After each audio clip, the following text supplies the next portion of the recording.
11th class बेटा जी, welcome again जी।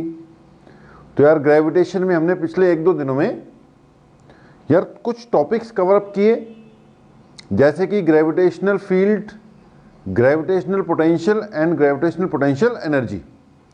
तो यार आज थोड़ा सा उन्हीं चीज़ों को और खींचेंगे, आपस में रिलेशंस फाइंड करेंगे उनके बीच में, तीनों टर्म्स के बीच में। कुछ एक बातें जो बची होंगी वो कवर अप कर देंगे। एक पोटेंशियल एनर्जी पे ना कुछ न्यूमेरिकल्स कराने हैं मैंने, पहले उससे रिलेटेड नए फार्मूलेज आएंगे, कुछ वो डेवलप करेंगे। उसके बाद फिर कुछ न्यूमेरिकल्स हैं बेटा, field, potential and potential energy पे बेस्ड कुछ न्यूमेरिकल्स करवा देंगे। आज का लेक्चर खत्म हो जाएगा। तो स्टार्ट करते हैं। सबसे पहले मैंने बोला यार जो 3 टर्म्स अपने पास आई है ना, उनके बीच में कुछ रिलेशंस अगर बनती हैं तो उनको चेकआउट करेंगे।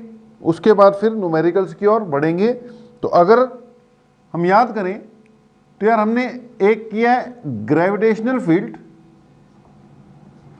ठीक है जी, एक हमने की ग्रेविटेशनल पोटेंशियल या फिर ग्रेविटेशनल पोटेंशियल एनर्जी।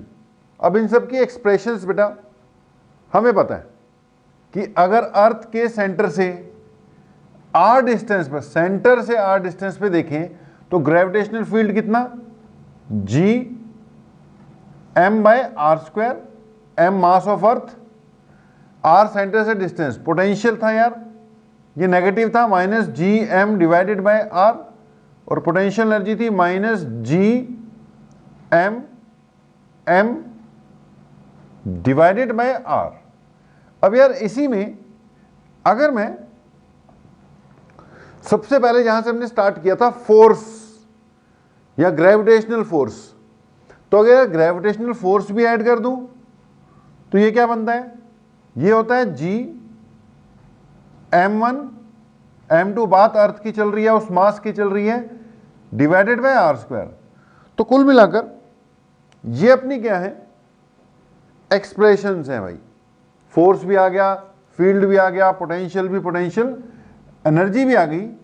तो यार ये हमने पिछले, ये लगा लो कुछ दिनों में कवर अप करने की कोशिश की थी भाई। तो ये 3-4 टर्म्स हैं यार, अब इन्हीं को आपस में थोड़ा रिलेट करने की कोशिश करते हैं। यार पॉइंट ये है कि ये मान लो अर्थ है,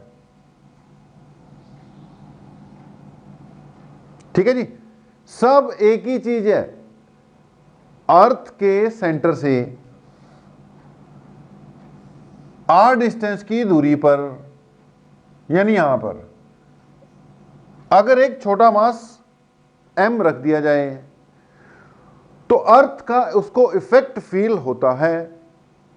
अब वो जो इफेक्ट है यार इस पर्टिकुलर मास पे, अर्थ के कारण जो यार इफेक्ट फील होगा, that is measured in terms of these quantities. या तो फोर्स चेक कर लो कि जी फोर्स इतना लग रहा है, G M M by R square. अब इसी जगह पर, इसी मास पर अर्थ के कारण ये फोर्स लग रहा है। इसी जगह पर अर्थ का जो फील्ड है वो G M by R square है। भाई फील्ड है तभी तो फोर्स लग रहा है ना, फील्ड है तभी तो फोर्स लग रहा है। इसी जगह पर कुछ ना कुछ अर्थ का पोटेंशियल है। भाई पोटेंशियल है तभी फील्ड है, फील्ड है तभी पोटेंशियल है। जहां पे ग्रेविटेशन फील्ड होगा वहां पोटेंशियल भी हो सकता है, जहां पोटेंशियल है वहां पे ग्रेविटेशन फील्ड भी हो सकता है। तो V equal to minus G M by R, उधर वाली एक्सप्रेशन अब इधर लिख रहा हूं। और इसी जगह पर भाई अगर फोर्स लग रहा है, अगर पोटेंशियल है, तो पोटेंशियल एनर्जी का भी कंसेप्ट आएगा ही आएगा। तो potential energy equal to minus G M M by R. अब बात को समझो, इंटर रिलेटेड सी चीजें हैं, दोबारा इसलिए लिख दिया ताकि बार बार उन चीजों से रिलेटेड आप बात को घुमाओ, आपको पता लगे यार एक ही चीज है।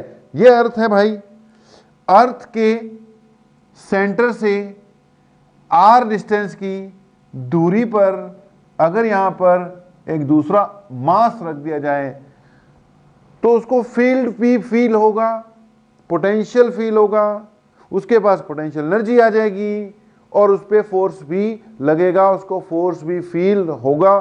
सारी चीजें इंटर रिलेटेड सी ही हैं। इनके बीच में आप रिलेशंस बेटा फाइंड कर सकते हो। जैसे अगर इन दोनों को चेक करता हूं, यार यही वो जगह है, यहां पर पोटेंशियल भी है और उस पोटेंशियल के कारण पोटेंशियल एनर्जी भी है। अब देख लो तुम्हारे सामने ही है, पोटेंशियल एनर्जी का अगर मैं फार्मूला चेक करता हूं तो क्या है भाई, पोटेंशियल एनर्जी की एक्सप्रेशन क्या है आपके सामने, U equal to minus GM/m/r है। यार इसको माइनस GM/r अलग कर दे, ये मास m लिख ले और इसकी जगह पे माइनस GM/r की जगह v पुट कर दे, m आ जाएगा U equal to m into V आ गया। ये इनके बीच की क्या हो गई, रिलेशन हो गई। भाई कभी भी किसी भी तरह का क्वेश्चन बन जाएगा ना, किसी के बीच में भी रिलेशन फाइंड करने को बोला जा सकता है। तो u is equal to m into minus नहीं m इंटू वी आ गया। ये रिलेशन किस किस के बीच में होगी, पोटेंशियल एंड पोटेंशियल एनर्जी के बीच की रिलेशन आ गई सामने आपके। ऐसे ही इन दोनों के बीच में अगर कोई रिलेशन बनती हो तो बनेगी ही। अगर मैं फोर्स इक्वल टू GM/r² अलग कर दूं और m को अलग कर दूं तो यार यहां से F इक्वल टू, ये चीज क्या है, GM/r², ये ग्रेविटेशनल फील्ड है, साथ में m आ गया, ये इनके बीच में रिलेशन हो गई। ठीक है जी, F equal to Eg into m या Eg इक्वल टू F/m। अच्छा ये Eg इक्वल टू F/m तो हमने पहले ही निकाला था। Eg इक्वल टू F/m से तो हमने क्या की थी, अपनी स्टार्टिंग की थी ना, याद करो। जब ग्रेविटेशनल फील्ड डिफाइन किया होगा तो उसकी डेफिनेशन थी इट इज फोर्स एक्सपीरियंस पर यूनिट मास। ये इनके बीच की रिलेशन हो गई। ऐसे ही थोड़ा सा अगर और ध्यान दो, अब V और E के बीच में भी कुछ ना कुछ रिलेशन बनी रही होगी। थोड़ा ध्यान दो, अगर सबके बीच में आपस में यार कुछ ना कुछ रिलेशन बनती है और कहीं ना कहीं से बेटा क्वेश्चन फिर आपको सॉल्व करने के लिए आएंगे, आपको इनको उलझा कर यूज करना पड़ सकता है। अगर इन दोनों को चेक करते हैं तो ध्यान देना जी, अपने पास Eg की वैल्यू क्या है, माइन प्लस, Eg में प्लस है, G है मेरे भाई, M है और R² है। अच्छा अब अगर इसको थोड़ा सा मॉडिफाई कर ऐसे लिख दूं, माइनस लगाते हैं, माइनस माइनस पहले याद आ रहा है, GM/r बेटा और ये R अलग कर दिया।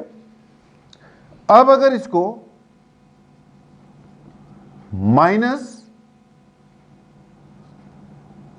ऐसे लिख लें यार, ध्यान देना, माइनस से मल्टीप्लाई कर दिया, माइनस बाहर भी ले लिया तो माइनस माइनस प्लस ही हो जाएगा, 2 बार माइनस लगा दिया। ठीक है जी, अब इसको ध्यान से देख लो, माइनस GM/r क्या है, V है यानी पोटेंशियल। दैट मीन्स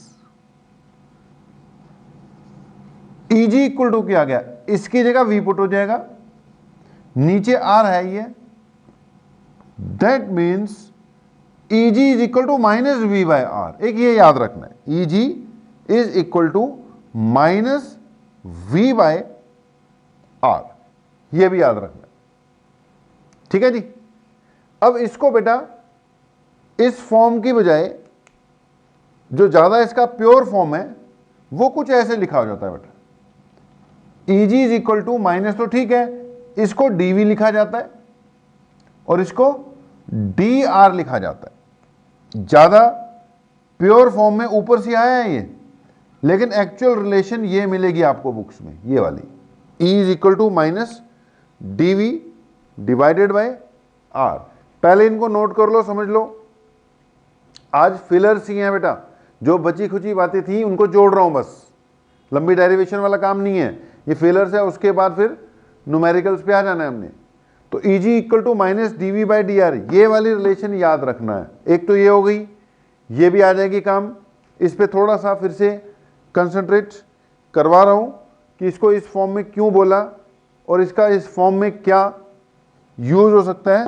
तो एक ये अलग से याद रख लेना भाई, Eg यानी कि gravitation field is equal to minus dv divided by dr। Eg is equal to minus dv by dr। इसको कई बार बोल के स्टेटमेंट फॉर्म में भी लिखते हैं बेटा। तो स्टेटमेंट फॉर्म में इसको कैसे लिखेंगे, लिख लो जी। ये लिख के इसके नीचे लिखना above expression suggests that E equal to minus D by D R है ना, तो इसके नीचे लिख लो यार Eg equal to minus D by D R करके इसके नीचे लिख लो कि above equation suggests that electric field, sorry electric नहीं, ई से इलेक्ट्रिक फील्ड याद आ जाता है, ग्रेविटेशनल फील्ड है ये। Gravitational field strength at a particular place is equal to, ऊपर वाली इक्वेशन कहती है कि gravitational field strength at a particular place is equal to negative of the potential, gravitational potential है इसका मतलब, ग्रेडियंट एट दैट प्लेस।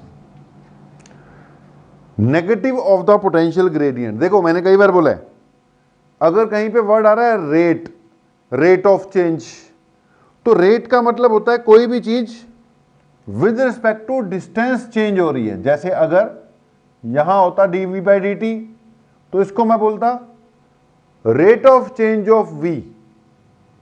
क्या होता है ये, rate of change of v। यानी अगर v टाइम के साथ चेंज हो रहा है तो मैं यूज करता word rate of change of v। लेकिन अगर v डिस्टेंस के साथ चेंज हो रहा है, डिस्टेंस के साथ, तो मैं इसको क्या कह देता, पोटेंशियल ग्रेडियंट। अगर ये v बेटा टाइम के साथ चेंज हो रहा है तो इसको बोलूंगा rate of change of v। और अगर ये dv बाय dx है, यानी v डिस्टेंस के साथ चेंज हो रहा है, तो उसको बोलूंगा v का gradient.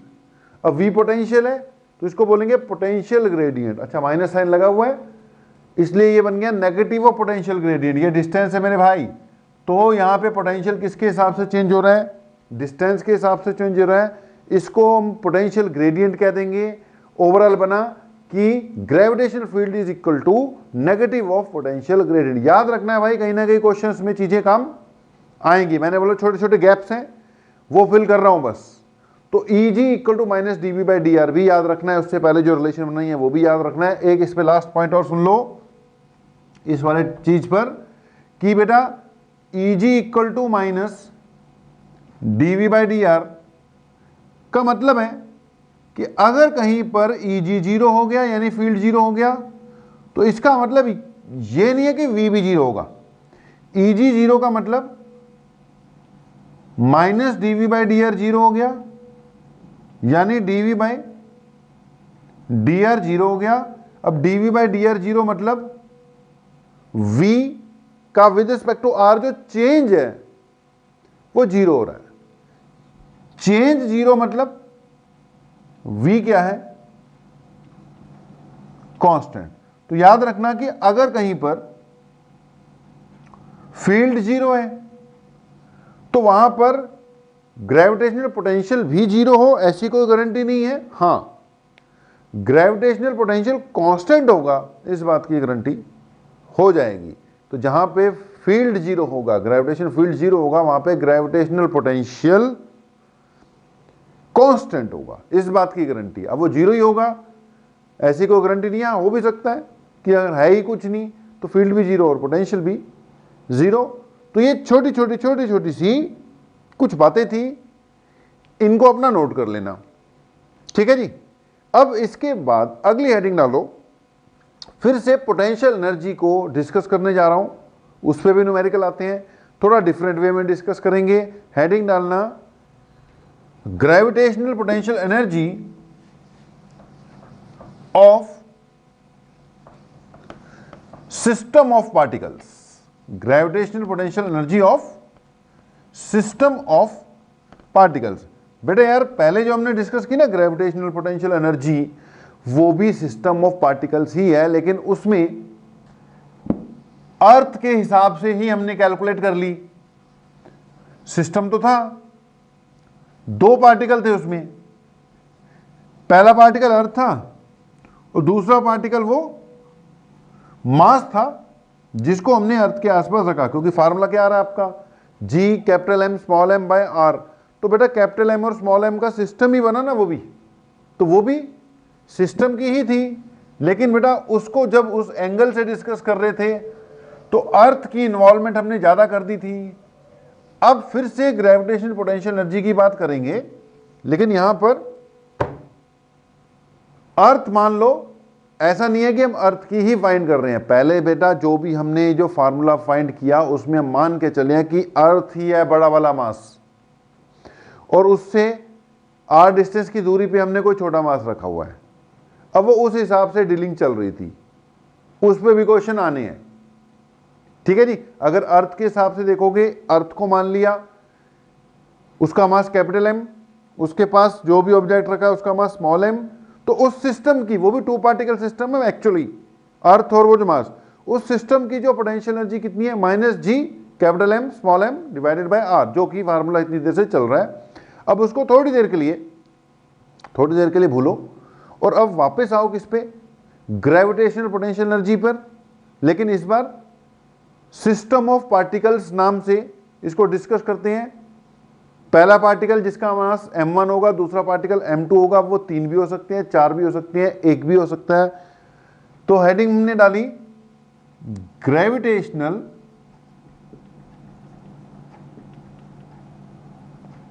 Potential energy of system of particles. अब पहले तो इसकी यार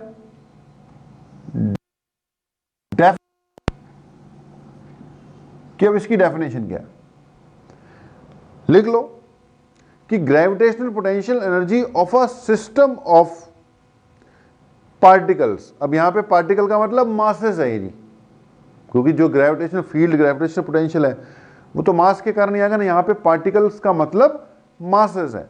अगर ये हम इलेक्ट्रिक पोटेंशियल एनर्जी की बात कर रहे होते, वहां पे पार्टिकल्स का मतलब चार्जेस हो जाता, क्योंकि वहां पे चार्जेस की इन्वॉल्वमेंट है। पूरे ग्रेविटेशन में तो मास की इन्वॉल्वमेंट है ना। तो फिर से लिखो, हमने बोला कि gravitational potential energy of a system of particles, यानी कि masses, is defined as the amount of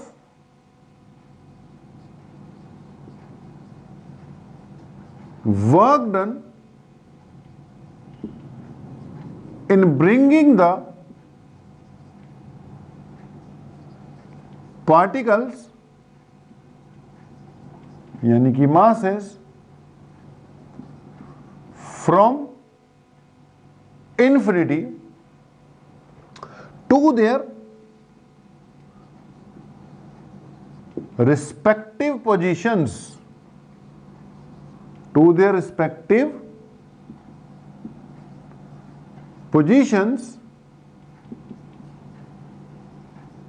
without being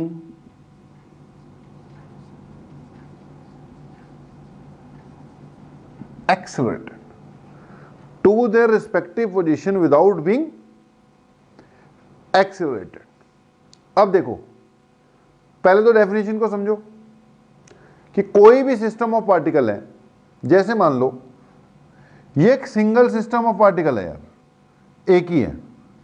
अब इसकी ग्रेविटेशनल पोटेंशियल एनर्जी का मतलब इसको इन्फिनिटी से इसकी पोजीशन पर लाने में जो वर्क डन हुआ है ना, वर्क डन, वो इसकी क्या है, ग्रेविटेशनल पोटेंशियल एनर्जी है। ठीक है। अगली बात, अगर ये टू पार्टिकल सिस्टम है, मान ले M1 M2, अब यार इन दोनों को अपनी अपनी पोजीशंस पर लाने में जो वर्क डन हुआ है ना, अब इसको लाने में मान ले W2 हुआ, इसको लाने में मान ले W1 हुआ, ये जो टोटल वर्क डन इनको इन्फिनिटी से अपनी अपनी पोजीशन तक लाने का जो वर्क डन हुआ है, that is equal to potential energy of this two particle system. इसको यहां तक लाने में जो वर्क डन हुआ, that is potential energy of this one particle system. यहां मान ले 3 है। अब ये अपनी जगह पे पड़ा है, ये अपनी जगह पे पड़ा है, ये भी अपनी जगह पे पड़ा है। भाई इन्फिनिटी से इसको लाने का वर्क डन, इन्फिनिटी से इसको लाने का वर्क डन, और इन्फिनिटी से इसको लाने का जो नेट वर्क डन है ना, इनको अपनी अपनी पोजीशन तक इन्फिनिटी से मैंने पहुंचाया, और जो मुझे नेट वर्क डन करना पड़ा वो क्या हो गई, इस सिस्टम की ग्रेविटेशनल पोटेंशियल एनर्जी। अब हमें यही सीखना है कि कैसे ये फार्मूलाज ऑब्टेन किए जा सकते हैं। मैं डायरेक्ट फार्मूले लिखवा कर भी काम चला सकता हूं, लेकिन भाई 10-15 मिनट लगेंगे। अगर फार्मूलाज कैसे आए हैं वो भी देख लोगे तो कंसेप्ट क्लियर हो जाएगा। कभी फार्मूला भूलेगा भी तो भी कर लोगे, या क्वेश्चन घूम के आएगा तो भी कर लोगे। अब उससे पहले थोड़ा याद करो, अगर ये अर्थ है, ठीक है, जो हमने पहले डेरिवेशन की थी, और ये मास है कोई, यार इसको यहां तक लाने में, इसको यहां तक लाने में, याद करो, इस मास को यहां तक अर्थ के पास उसके सेंटर से अगर r डिस्टेंस पे लाने में जो वर्क डन हुआ है वो कितना हुआ था, -g mm divided by r। यही पोटेंशियल एनर्जी बन जाती है। पुरानी बातें याद करो, अर्थ से r डिस्टेंस की दूरी पर एक छोटे मास m को लाते थे तो उसको लाने में कितना वर्क डन होता था, -Gmm/r। वही इसकी क्या बन जाता था, पोटेंशियल एनर्जी बन जाता था। अब उस फार्मूले से थोड़ा सा बात को मैं उठा रहा हूं। ओके जी, अब याद करो, इसको मैं क्या लिख सकता हूं, v इंटू एम लिख सकता हूं। इसको क्या लिख सकते हैं हम, v इंटू एम। v क्या हुआ, इस जगह पर अर्थ का पोटेंशियल। याद करो सारी बातें। तो work done equal to v into M भी होता है। वो तो वैसे ही पोटेंशियल की डेफिनेशन ही क्या थी यार, पोटेंशियल की डेफिनेशन ही क्या थी, इट वाज वर्क डन पर यूनिट मास। सोचो, इन चीजों का यूज करना है मैंने अभी। तो पोटेंशियल की डेफिनेशन क्या थी, वर्क डन पर यूनिट मास ही थी ना। यानी अगर मुझे वर्क डन निकालना हो तो मैं v इंटू एम करूंगा। अगर मुझे इस जगह पर, इस पर्टिकुलर जगह पे बेटा पोटेंशियल निकालना हो, चाहे वो अर्थ के कारण हो चाहे वो जिसके मर्जी कारण हो, अगर मुझे इस पर्टिकुलर जगह पर पोटेंशियल कैलकुलेट करना है, पोटेंशियल, तो मैं क्या करूंगा, इस जगह पर पोटेंशियल कैलकुलेट करना है, तो मैं क्या करूंगा, इन्फिनिटी से यहां तक लाने का वर्क डन फाइंड करूंगा और उस वर्क डन को मास से डिवाइड कर दूंगा, तो इस जगह का क्या आ जाएगा, पोटेंशियल आ जाएगा। अब उल्टा सुनो, अगर मुझे यहां से यहां तक लाने का वर्क डन मिल जाए, किसको लेकर आया हूं वो पता लग जाए, तो वर्क डन को मास से डिवाइड कर दूंगा तो पोटेंशियल आ जाएगा। अब उल्टा सुनना कि अगर मुझे इस जगह का पोटेंशियल पहले ही पता हो, किसको लेकर आए हैं वो भी पता हो, तो वर्क डन मिल जाएगा। बात को समझो, अगर पोटेंशियल चाहिए तो वर्क डन निकालो, मास से डिवाइड कर दो, और अगर वर्क डन चाहिए तो पोटेंशियल को मास से मल्टीप्लाई कर दो। कहने का मतलब, अगर मुझे किसी भी पर्टिकुलर पॉइंट पर इन्फिनिटी से लाने में, किसी मास को इन्फिनिटी से लाने का वर्क डन फाइंड करना है, तो अगर वहां का पोटेंशियल क्लियर होगा तो वर्क डन वैसे ही मिल जाएगा m इंटू वी। याद रखना जी, v is equal to w by m, तो w is equal to m into V, where m is mass जिसको मैं लेके आया, और v क्या है, उस पॉइंट का ऑलरेडी जो पोटेंशियल है जी वहां पर। हाँ जी बेटा, क्या बात चल रही थी, बोर्ड साफ कर दिया भाई मैंने ताकि जगह बन जाए। ओके, तो बात क्या चल रही थी यार, अगर मुझे इस जगह पर क्या चाहिए, पोटेंशियल, इस जगह पे क्या चाहिए, पोटेंशियल चाहिए, तो यार इस जगह पे अगर पोटेंशियल चाहिए तो मैं इन्फिनिटी से यहां तक किसी मास को लेकर आ रहा हूं, उसका क्या फाइंड करूंगा, वर्क डन फाइंड करूंगा, और वर्क डन पर यूनिट मास क्या हो जाएगा, इस जगह का पोटेंशियल चाहिए हो जाएगा। अब अगली बात मैं कह रहा हूं, अगर मुझे इस जगह पर इन्फिनिटी से किसी मास को लाने का वर्क डन चाहिए, और मुझे किसी ने पोटेंशियल गिवन था कि यार इस जगह पे पोटेंशियल इतना इतना है, और मुझे यहां तक लाने का क्या चाहिए, वर्क डन चाहिए, तो भी यार मैं यही फार्मूला यूज कर लूंगा। वर्क डन चाहिए, पोटेंशियल दिया हुआ है, तो डायरेक्ट फार्मूला क्या यूज कर लूंगा, m इंटू वी कर लूंगा। अगर ये क्लियर है मेरे भाई, तो आ जाओ फिर potential energy of system of particles के एक दो एक्सप्रेशंस क्या करते हैं, फाइंड आउट कर लेते हैं।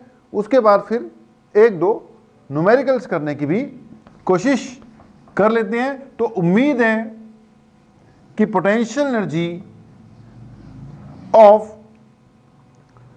सिस्टम ऑफ पार्टिकल्स के कुछ फार्मूले जो मैं बनाऊंगा वो आपको समझ में लग जाएंगे। तो वापस आओ डेफिनेशन पर। क्या थी डेफिनेशन जी, gravitational potential energy at a particular place due to system of masses is defined as the amount of work done in bringing the masses from infinity to that point। किसी भी system की potential energy find करनी है तो मुझे infinity से वहां तक लाने का वर्क डन क्या करना पड़ेगा, फाइंड करना पड़ेगा। और वर्क डन फाइंड करने के लिए मैंने बोला है कि work done equal to m into V. अगर मुझे एक पर्टिकुलर प्लेस का, एक पर्टिकुलर पॉइंट का पोटेंशियल पता लग जाए तो मैं मास से मल्टीप्लाई कर वर्क डन निकाल ही लूंगा। तो देखना जरा, अगर डेफिनेशन क्लियर है तो सबसे पहले हम फाइंड करते हैं gravitational potential energy of a single particle system. फिर से सुन लो, gravitational potential energy of a system of masses is defined as the total work done in bringing the masses from infinity to their respective positions. ठीक है जी, infinity से अपनी अपनी position में लाने का वर्क डन कैलकुलेट करना है मैंने। वर्क डन कैलकुलेट करने के लिए मैंने बोला अगर मुझे उस जगह का पोटेंशियल पता लग जाएगा तो मैं मास से मल्टीप्लाई करके अपने आप ही वर्क डन कैलकुलेट कर लिया करूंगा। अब उसके हिसाब से सबसे पहले मैंने बोला कि मान ले यार अपने पास एक सिंगल पार्टिकल सिस्टम है। कैसा, सिंगल पार्टिकल ही है, एक ही पार्टिकल। ओके, अब मान लो अगर अपने पास ये सिंगल पार्टिकल है यहां पर इस जगह पर, और मैं इसकी पोटेंशियल एनर्जी फाइंड करना चाहता हूं, तो पहले मैं इसको कहां लेके जाऊंगा, मानूंगा कि ये कहां पर था, इन्फिनिटी पर था। अब इन्फिनिटी से इसको इसकी पोजीशन तक लाने का जो वर्क डन होगा वही क्या होगा, इसकी एनर्जी बन जाएगा। लेकिन यार ये जो सिंगल पार्टिकल था m, ये अभी यहां पे नहीं है, अभी कहां पर है, इन्फिनिटी पे है, आसपास इसके कुछ नहीं है। यानी इस वक्त यहां पर पोटेंशियल तो कुछ नहीं है, क्योंकि जिसको मैं लेकर आ रहा हूं बस मेरे पास एक ही मास है, वो अभी इन्फिनिटी पे पड़ा है, उसको इन्फिनिटी से यहां तक लाने का वर्क डन कैलकुलेट करना है मैंने, वही एनर्जी हो जाएगा। तो ये तो यार अभी इन्फिनिटी पे है, यहां कुछ नहीं है, यानी यहां पे पोटेंशियल जीरो है ही नहीं कुछ, ना आसपास कोई पार्टिकल है, सिंगल पार्टिकल है, और वो अभी कहां है, इन्फिनिटी पे है। जहां पर उसको लेके आना है उसके आसपास कुछ नहीं है, कुछ नहीं मतलब वहां पोटेंशियल कितना है, जीरो है। अगर यहां पोटेंशियल जीरो है तो इसको यार यहां तक लाने का जो वर्क डन होगा वो अभी अभी मैंने बताया था v इंटू एम है, यानी इसको यहां तक लाने का जो वर्क डन होगा v की जगह क्या होगा, जीरो m, यानी पहले पार्टिकल को लाने का वर्क डन तो वैसे ही क्या होता है, जीरो होता है। फर्स्ट पार्टिकल को अगर मैं लेकर आता हूं तो उसको लाने का वर्क डन वैसे ही क्या होता है, जीरो होता है, जीरो। अगर उसको लाने का वर्क डन जीरो है मतलब पोटेंशियल एनर्जी भी उसकी क्या होती है, जीरो होती है। यानी अकेले ही पार्टिकल कहीं पड़ा हुआ है तो उसकी कोई पोटेंशियल एनर्जी नहीं है यार। देयरफॉर सिंगल पार्टिकल सिस्टम की पोटेंशियल एनर्जी क्या माननी है तुमने, जीरो माननी है। अकेली अर्थ ही है यार, और कुछ है ही नहीं, तो उसकी पोटेंशियल एनर्जी क्या मानी जाएगी, जीरो मानी जाएगी। जब तक दूसरा पार्टिकल इन्वॉल्व नहीं होता तब तक पोटेंशियल एनर्जी की कोई बात नहीं हो सकती। अगली बात सुनना, potential energy of a two particle system, ध्यान देना, टू पार्टिकल सिस्टम, दो पार्टिकल है, एक मान ले m1 है, दूसरा मान ले m2 है, और दोनों के बीच में डिस्टेंस है r मान ले। अब मुझे इन दोनों पार्टिकल की क्या चाहिए, पोटेंशियल एनर्जी चाहिए। मेरे लिए सिस्टम हो गया ना m1 m2, इसकी पोटेंशियल एनर्जी चाहिए। तो पहले मैं क्या करूंगा, दोनों को मानूंगा कि जैसे ये दोनों इन्फिनिटी पर थे, m1 और m2 दोनों, ये m1 हो गया, ये m2 हो गया, दोनों अपना इन्फिनिटी पे थे, यहां कोई नहीं है। दोनों को इन्फिनिटी से उनकी अपनी अपनी पोजीशन पे लाने में जो वर्क डन होगा that will be the potential energy of the system. तो अभी दोनों में से कोई नहीं है मेरे भाई। पहले मैं फर्स्ट वाले को इन्फिनिटी से यहां पे लाने की कोशिश करता हूं। अब ये भी अभी इन्फिनिटी पे पड़ा हुआ है, ये भी नहीं है यहां पर, ठीक है, ये भी नहीं है, इसको मैं ला रहा हूं। यार जब मैं इसको ला रहा था तो यहां तो कुछ भी नहीं था, इस वक्त यहां पर पोटेंशियल कितना था, जीरो। तो यानी फर्स्ट को लाने का जो वर्क डन है वो क्या आएगा, जिसको मैं लेके आ रहा हूं और जितना ऑलरेडी यहां पे पोटेंशियल है, यानी पहले को लाने का वर्क डन तो मैंने पहले भी बताया क्या होना चाहिए, जीरो। तो फर्स्ट को लाने का, पहले वाले पार्टिकल को लाने का कोई वर्क डन नहीं होता यार, क्योंकि वहां पर कुछ भी नहीं है अभी, it will be equal to zero. अगली बात सुनना, अब मैं सेकेंड पार्टिकल को इंफिनिटी से यहां तक ले जाने की कोशिश करता हूं, लेकिन सेकेंड पार्टिकल को जब लेकर आ रहे हैं, पहला पार्टिकल अपनी पोजीशन पर ऑलरेडी आ चुका है। अगर ये आ चुका है तो इसका इस जगह पर कुछ ना कुछ पोटेंशियल होगा, क्योंकि पहले तो कुछ भी नहीं था, तो पोटेंशियल कहां से आएगा। लेकिन अब जिस जगह पे मुझे लेकर आना है उससे फाइनाइट डिस्टेंस पे एक दूसरा मास पड़ा हुआ है, m1 तो आ ही चुका है ना, तो इसका यहां पे पोटेंशियल होगा जो कि कितना होगा, g m1/r होगा, क्योंकि इसका पोटेंशियल का फार्मूला क्या आता है, -gm/r। तो क्या होगा इसका पोटेंशियल, -g, इसका है ना, तो m1 लगेगा और दोनों के बीच में दूरी r है, r लग जाएगी। अब अगली बात सुनना, अब दूसरे वाले को लाने का जो वर्क डन है उसका फार्मूला क्या है भाई, जिसको लेकर आ रहे हो m × v है ना फार्मूला। m कौन है, जिसको लेके आ रहे हो, और v जो उस जगह पर ऑलरेडी पोटेंशियल है जहां पर लेकर आ रहे हो। तो लेकर कहां आ रहे हो इसको, इस जगह पर, इस जगह पे पोटेंशियल किसका है, पहले वाले का। तो W2 = m2 को लेकर आए और m1 के कारण यहां ऑलरेडी पोटेंशियल था, -g m1/r, r दोनों के बीच का डिस्टेंस है, इस हिसाब से -g m1 m2/r। यार ये हुआ दूसरे वाले को लाने का वर्क डन, पहले को लाने का 0, दूसरे को लाने का W2। अब इन दोनों को अपनी अपनी पोजीशन पे लाने का नेट वर्क डन कितना आया, W1 + W2। या W1 तो 0 था और ये कितना था, -g m1 m2/r था, यानी W = -g m1 m2/r था। और यही क्या बन जाएगी, पोटेंशियल एनर्जी बन जाएगी डेफिनेशन के हिसाब से।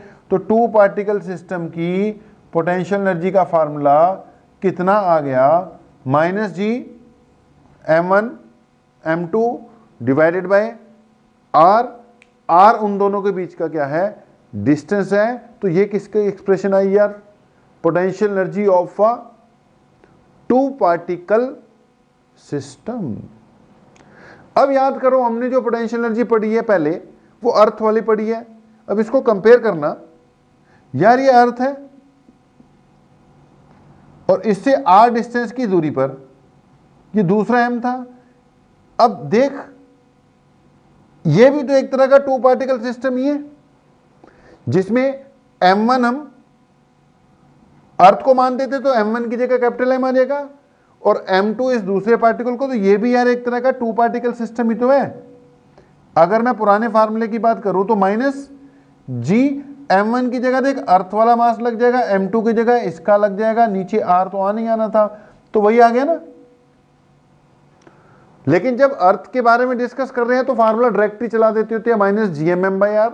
जनरल डिस्कस कर रहे हो तो ये फार्मूला 2 पार्टिकल सिस्टम का -g m1 m2 / r। 3 particle वाला भी कर ही देते हैं, अब तक तो आ गया होगा। ओके, 4 पार्टिकल वाला डायरेक्ट रिजल्ट लिख देंगे, 3 पार्टिकल वाला कर देते हैं। 4 पार्टिकल वाला रिजल्ट बेटा जी डायरेक्ट ही लिख दिया जाएगा। तो लिखो जी, potential energy of a 3 particle system, ये था 2 पार्टिकल सिस्टम। अगली बात आ गई potential energy of a 3 particle system. जी ध्यान देना थोड़ा,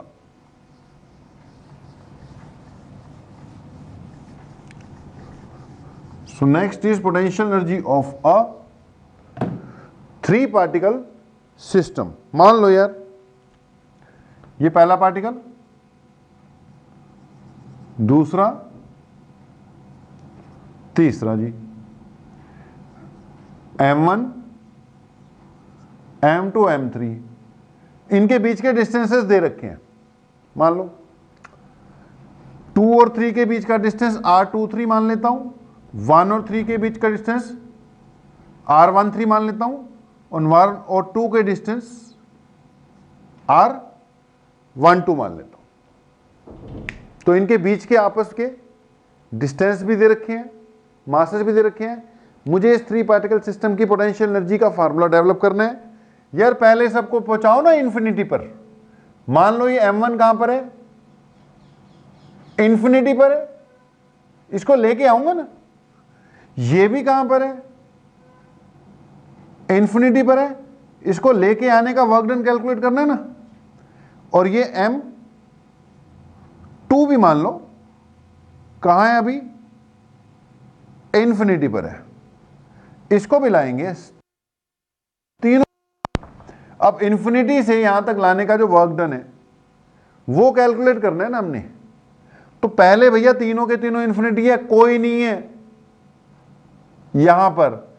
अब सबसे पहले मैं m1 को लेके आऊंगा, तो जब मैं m1 को ला रहा था, ये भी नहीं है, ये भी नहीं है, कोई भी नहीं है भाई, यहां पर पहले वाले की पोजीशन पर पोटेंशियल कितना है? 0 है ना, कोई है ही नहीं, किसी का पोटेंशियल नहीं है। तो जब फर्स्ट को ला रहे हो तो पोटेंशियल 0 है, मतलब वर्क डन कितना आया? 0 आया। तो यार पहले को लाने में, सिंगल पार्टिकल क्रिएट करने में, तो वर्क डन कितना रहेगा? 0 ही रहेगा। तो पहले को लाने में कोई वर्क डन नहीं होना। ओके जी, अब पहला आ चुका है मान ले। ओके, ये तीसरा नहीं ला रहे, पहले हम दूसरा लेकर आ रहे हैं। ये अभी पिक्चर में नहीं है, ये अभी पिक्चर में नहीं है मेरे भाई, आएगा। इस वक्त पिक्चर में कौन है? बस m1 है, ठीक है, m1 आया अभी। सेकंड वाले को मैं लाना चाहता हूं इस जगह पर। तो अब ये तो आ चुका है ना। अगर ये आ चुका है तो भाई इसका यहां पर कुछ ना कुछ पोटेंशियल आ चुका है, V1। अब वो V1 कितना होगा? इसका यहां पर पोटेंशियल, इसका यहां पर पोटेंशियल माइनस जी, किसका है भाई? m1 का है। और डिस्टेंस क्या है इनके बीच में? इसका यहां पोटेंशियल चेक कर रहे हैं ना मेरे भाई। तो क्या आएगा? r12 डिस्टेंस आएगा, सोच लो। पहले वाले का इस जगह पे पोटेंशियल कितना आ गया? Minus G m1 divided by वो डिस्टेंस r12 लेना पड़ेगा। अब इसका यहां पे पोटेंशियल आ चुका है, इसको जब मैं ला रहा हूंगा तो वर्क डन होगा। तो दूसरे को लाने का वर्क डन कितना होगा? m into we. m कौन सा? जिसको ला रहा हूं। और v कौन सा? जो ऑलरेडी उस जगह पे पोटेंशियल है। पोटेंशियल किसके कारण है? पहले के कारण है बस। तो सेकंड को लाने का वर्क डन कितना हुआ? m2 minus G m1 bye r12।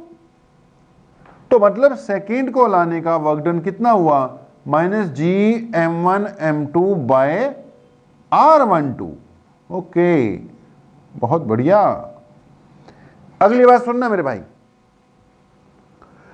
अब m1 अपनी जगह पर आ चुका है, m2 भी अपनी जगह पर आ चुका है। m1 भी आ गया, m2 भी आ गया। अब m3 को लाना है। जब m3 को ला रहे होंगे तो इस जगह पे पोटेंशियल चेक करना पड़ेगा कितना है। अब ये भी अपनी पोजीशन पे फिट है, ये भी अपनी पोजीशन पे फिट है।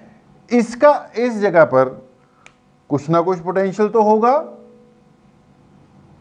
1 मान लेते हैं इसको, ये V1 और है यार, ये V1 और है, क्योंकि डिस्टेंस का फर्क है। तो इसका यहां पे पोटेंशियल V1, और इसी जगह पे यार ये दूसरा वाला जो पार्टिकल है जो इस जगह पे पड़ा हुआ है, उसका भी तो पोटेंशियल होगा। तो जब मैं इस जगह पे तीसरे पार्टिकल को ला रहा हूं तो इसका भी पोटेंशियल है, इसका भी पोटेंशियल है। नेट पोटेंशियल ये रहा तुम्हारे सामने।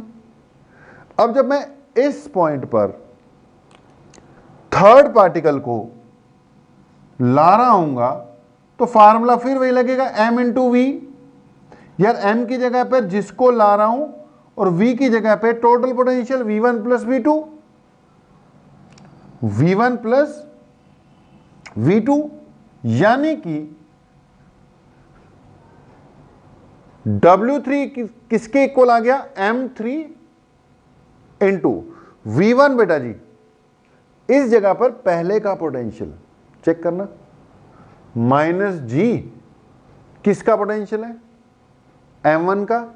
और डिस्टेंस कितना है जहां पे मुझे फाइंड करना है? तीसरा पॉइंट है ना, 1 का पोटेंशियल है, तीसरी वाला पॉइंट है, तो 1 3 लग जाएगा। प्लस इसी जगह पर ये जो दूसरा पोटेंशियल है दूसरे वाले का, वो क्या आएगा?